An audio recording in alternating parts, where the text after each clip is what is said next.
وأقيموا الصلاة وآتوا الزكاة واركعوا مع الراكعين۔ اس سے پہلے اللہ تبارک و تعالیٰ نے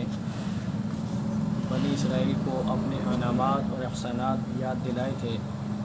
اور ان سے کہا تھا کہ جو آپ نے مجھ سے وعدہ کیا ہے، عہد کیا ہے، اس عہد کو پورا کرو، اور جو میں نے تمہارے ساتھ عہد کیا یعنی جنت میں داخلے کا، میں بھی اپنا عہد پورا کروں گا۔ اور پھر یہ بھی ان کو یعنی کہ عقائد کے متعلق یہ بتایا گیا تھا کہ اگر عقیدہ آپ لانا چاہتے ہو تو اس کتاب پر بھی ایمان لاؤ جو ہم نے نبی کریم صلی اللہ علیہ وسلم پر نازل کی ہے،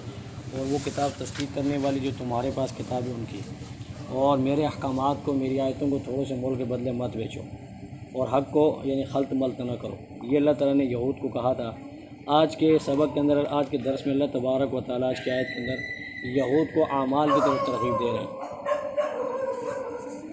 عقائد درست ہوں گے تو اس کے بعد اعمال کرنے پڑتے ہیں، تو اعمال میں سب سے پہلی چیز جو اللہ تبارک و تعالیٰ نے یہاں بیان فرمائی ہے، وَأَقِيمُوا الصَّلَاةَ، اور قائم کرو نماز کو، وَآتُوا الزَّكَاةَ، اور دیا کرو زکوٰۃ، وَارْكَعُوا، اور جھکو مع الراکعین، جھکنے والوں کے ساتھ۔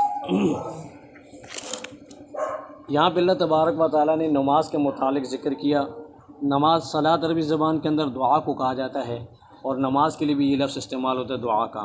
اور پھر اصطلاح کے اندر اس مخصوص ارکان کو مخصوص وقت کے اندر ادا کرنے کا نام شریعت کے اندر نماز ہے، ٹھیک ہے۔ وَآتُوا الزَّكَاةَ، زکوٰۃ کے دو معنی ہیں، ایک معنی اس کا ایک پاک کرنا، اور دوسرا معنی اس کا دگنا یعنی بڑھا دینا۔ تو زکوٰۃ جو ہے مال بھی اس سے پاک ہوتا ہے، اور اس سے مال اللہ تعالیٰ بڑھا بھی دیتے ہیں، اور اصطلاح شرع کے اندر یعنی کہ وہ مال جو اللہ تبارک و تعالیٰ نے یعنی کہ آپ کے مال کے اندر متعین کیا ہے، اس کا 40واں حصہ آپ اللہ کے راستے میں نکال کر زکوٰۃ دیں، اس کو زکوٰۃ کہا جاتا ہے۔ وَارْكَعُوا، رکوع کا معنی ہے جھکنا، مع الراکعین، جھکنے والوں کے ساتھ۔ تو یہاں سے اللہ تبارک و تعالیٰ یہود سے خطاب فرما رہے ہیں، اور یہاں پہ خصوصی طور پہ اللہ تبارک و تعالیٰ نے نماز میں صرف ایک رکن کا ذکر کیا ہے، رکوع کا، ٹھیک ہے۔ علماء نے اس کے کئی جوابات دیے ہیں۔ ایک جواب تو یہ دیا ہے کہ رکوع ذکر کر کے پوری نماز مراد ہے یہاں، ٹھیک ہے۔ قرآن میں بہت سارے الفاظ ایسے ہوں گے جہاں پہ ایک چیز کو ذکر کیا لیکن ایک جز کو ذکر کیا، وہاں کل مراد لیا گیا اس کا، ٹھیک ہے۔ اور پھر یہاں پہ دوسرا جواب علماء نے یہ دیا ہے کہ چونکہ یہود کی نماز کے اندر رکوع نہیں تھا، ان کی نماز کے اندر رکوع نہیں ہوتا تھا، تو اس لیے اللہ تبارک و تعالیٰ نے یہاں پہ ان کو کہا کہ تمہاری وہ نماز قابل قبول نہیں ہے۔ اگر تمہیں اعمال کرنے ہیں تو نبی کریم علیہ الصلاۃ والسلام کی مکمل اطاعت اور مکمل تابعداری کے ساتھ کرنا ہوگا، جس طرح آپ صلی اللہ علیہ وسلم کی نماز کے اندر رکوع ہے، تمہیں بھی رکوع کرنا ہوگا۔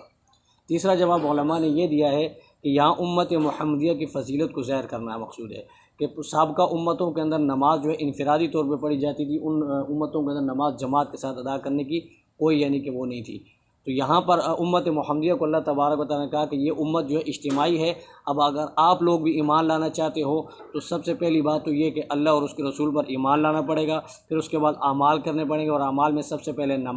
نماز وہ آپ والی قابل قبول نہیں، یعنی بغیر رکوع کے سجدے والی نماز۔ یہاں پر پوری نماز آپ کو پڑھنی پڑے گی، جس طرح اللہ کے نبی صلی اللہ علیہ وسلم نے پڑھ کر بتائی، اسی طرح تم لوگوں نے بھی پڑھنی پڑے گی۔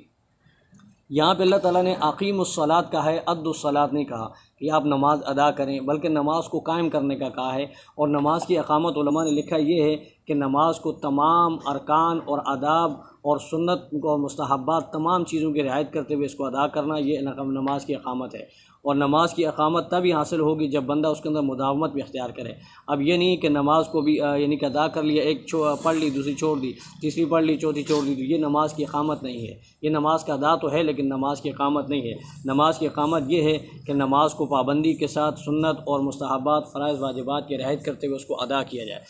اب یہاں پر ایک دوسرا مسئلہ یہ بھی سمجھ لیں کہ یہاں پر اللہ تبارک و تعالیٰ نے جماعت کے متعلق فرمایا ہے، وَارْكَعُوا مع الراکعین، یعنی جماعت والوں کے ساتھ، نماز پڑھنے والوں کے ساتھ آپ ہی نماز پڑھیں۔ تو اب یہ امت محمدیہ کے اندر جماعت کا یعنی کہ کیا اس کا حکم ہے؟ جماعت سنت ہے، مستحب ہے، واجب ہے، فرض ہے، کیا چیز ہے؟ اس میں فقہائے کرام کے مختلف اقوال ہیں۔ ایک فقہائے کرام کا طبقہ وہ کہتا ہے کہ نماز جو ہے یہ جماعت کے ساتھ ادا کرنا یہ واجب ہے، ٹھیک ہے نا، واجب وہ اسی آیت سے وَأَقِيمُوا الصَّلَاةَ سے دلیل لیتے ہیں، ٹھیک ہے، اور باقی حدیث بھی ان کی دلیل ہے۔ اور ایک طبقہ کہتا ہے کہ نہیں، یہ سنت مؤکدہ ہے۔ سنت مؤکدہ یعنی کہ سنت مؤکدہ قریب علی الوجوب ہے، جس طرح یعنی کہ فجر کی نماز کے اندر 2 رکعت نماز سنت مؤکدہ ہیں، اور ان کا پڑھنا اللہ کے نبی نے بہت لازمی قرار دیا ہے، اور ان کا چھوڑنا یعنی کہ انتہائی محرومی قرار دیا، اور جان بوجھ کر جو یہ عمل کرے گا تو اس کو گناہگار بھی ٹھہرایا گیا ہے، ٹھیک ہے۔ اب جو حضرات کہتے ہیں کہ یہ نماز جو ہے واجب ہے، ٹھیک ہے نا، جماعت کے ساتھ نماز پڑھنا واجب ہے، ان کی ایک دلیل تو یہ قرآن کی آیت ہے کہ واقیموا الصلاۃ، ٹھیک ہے، وآتوا الزکوٰۃ وارکعوا مع الراکعین، یہاں پہ اللہ تعالیٰ نے یعنی کہ نماز پڑھنے والوں کے ساتھ نماز پڑھنے کا حکم دیا ہے۔ اصل میں ارکعوا جو ہے یہ امر کا صیغہ ہے، اور امر عربی زبان کے اندر وہ فرماتے ہیں کہ وجوب کے لیے آتا ہے، یہاں سے وجوب ثابت ہوتا ہے۔ اور دوسری ان کی دلیل حدیث ہے کہ اللہ کے نبی صلی اللہ علیہ وسلم نے فرمایا لا صلاۃ لجار المسجد الا فی المسجد، نماز جو مسجد کے پڑوسی ہیں ان کی نماز سوائے مسجد کے گھر میں نہیں ہوتی، ٹھیک ہے، وہ اگر گھر میں نماز ادا کر بھی لیتے ہیں تو ان کی نماز گھر میں نہیں ہوگی۔ ایک دوسری حدیث ہے جو حضرت ابن عباس رضی اللہ تعالیٰ عنہ سے منقول ہے، حضرت ابن عباس رضی اللہ تعالیٰ عنہ فرماتے ہیں کہ من سمع النداء فلم یجب فلا صلاۃ له الا من عذر،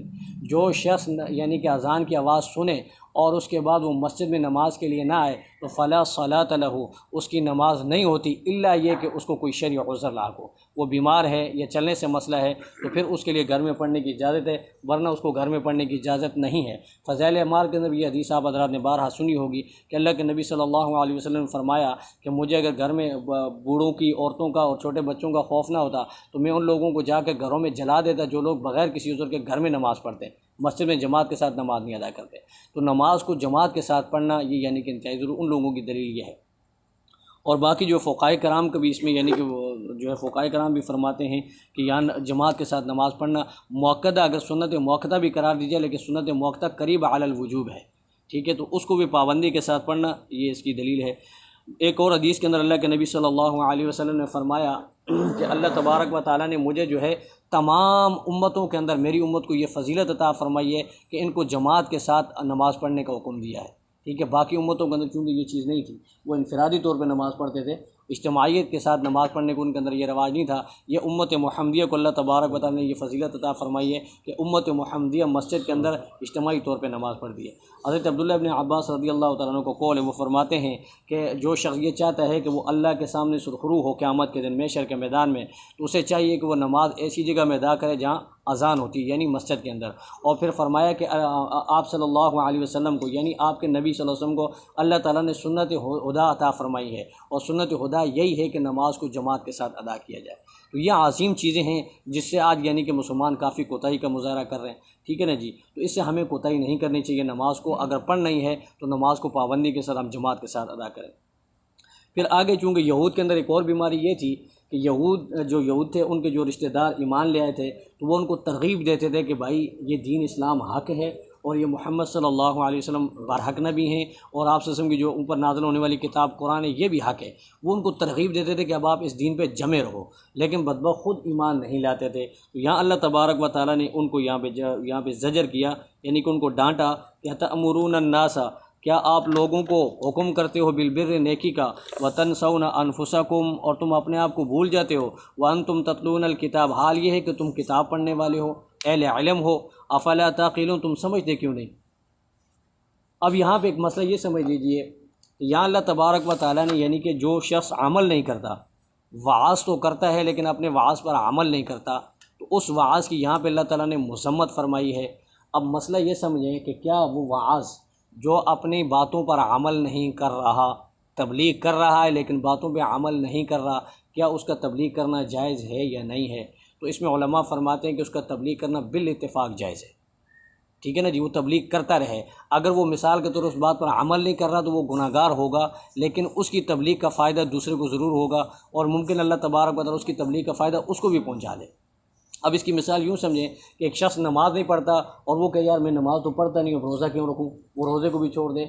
تو یہ عمل کرنا الگ ایک عبادت ہے، اور وعظ کرنا، تبلیغ کرنا، یہ ایک الگ عبادت ہے۔ یہ ضرور ہے کہ جو واعظ ہوتا ہے، جو مبلغ ہوتا ہے، اس کو جو بات وہ کہے اس پر اس کو عمل کرنا چاہیے۔ اگر بغیر عمل کے وہ کرتا ہے تو اس کی بات میں اتنا وزن نہیں ہوتا، اور اگر وہ اس بات پہ عمل کر کے کسی کو بات کی ترغیب دے گا یا کسی بات کی تبلیغ کرے گا تو اللہ تبارک و تعالیٰ پھر اس کی بات کے اندر وزن ڈال دیں گے۔ اگر بغیر یوں عمل کے بات دعوت دے گا تو اس کی دعوت تو رائگاں نہیں جائے گی، اس کی دعوت بیکار نہیں جائے گی، اور اس کا اجر بھی ملے گا، لیکن جو مزہ یعنی کہ عمل میں ہے وہ بغیر عمل والی زندگی میں نہیں ہے۔ البتہ یہاں پہ جو اللہ تعالیٰ نے فرمایا کہ تأمرون الناس بالبر، تو یہ یہود کو، خصوصی طور پہ یہود کو خطاب تھا کہ آپ لوگ لوگوں کو ترغیب دیتے ہو تو محمد برحق ہے اور آپ کا دین برحق ہے، اور خود کیوں نہیں مان لاتے ہو؟ تم سمجھدار ہو، اہل کتاب ہو، علم والے ہو، اور تمہیں اللہ تعالیٰ نے عقل و شعور عطا فرمائی ہے، کیوں نہیں کرتے؟ تو ان کے اندر دو بیماریاں تھیں، دو بیماریوں کی وجہ سے وہ اس چیز سے دور تھے۔ ایک ان کے اندر حب مال اور دوسرا حب جاہ، مال کی محبت اور حب جاہ، منصب اور یعنی لیڈری، اس چیز کا غرور تھا ان کے اندر، اس کا تکبر تھا، یہ دو بیماریاں ان کے اندر موجود تھی۔ تو اللہ تبارک و تعالیٰ نے یہاں پہ ان کو علاج بتایا کہ وَاسْتَعِینُوا بِالصَّبْرِ وَالصَّلَاةِ، بیماریاں دو تھی، علاج بھی دو بتائے کہ صبر کے ذریعے اور نماز کے ذریعے اللہ سے مدد چاہو۔